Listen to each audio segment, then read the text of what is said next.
உண்மையாகவே சிவபெருமான் ஒரு விஷயத்தை ஒருத்தருக்கு கொடுக்கணும்னு நினச்சிட்டாருன்னா அதை யாராலையுமே தடுக்க முடியாது. யார் நினச்சாலும் அதை தடுக்க முடியாது.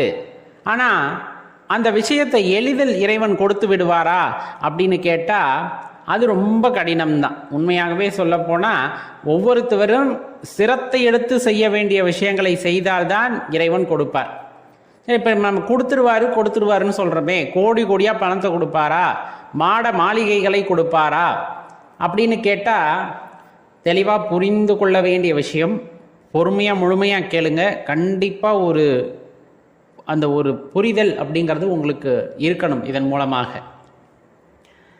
இப்போ வாழ்க்கையில் நல்லவன் கெட்டவன் ரெண்டு பேருமே இருக்கும். நமக்குள்ளேயே நல்லவன் கெட்டவன் ரெண்டு பேரும் இருக்கத்தான் செய்கிறாங்க. எல்லா நேரத்திலையும் நம்ம நல்லவர்களாக இருந்து விடுவதில்லை, எல்லா நேரத்திலும் நாம் கெட்டவர்களாகவும்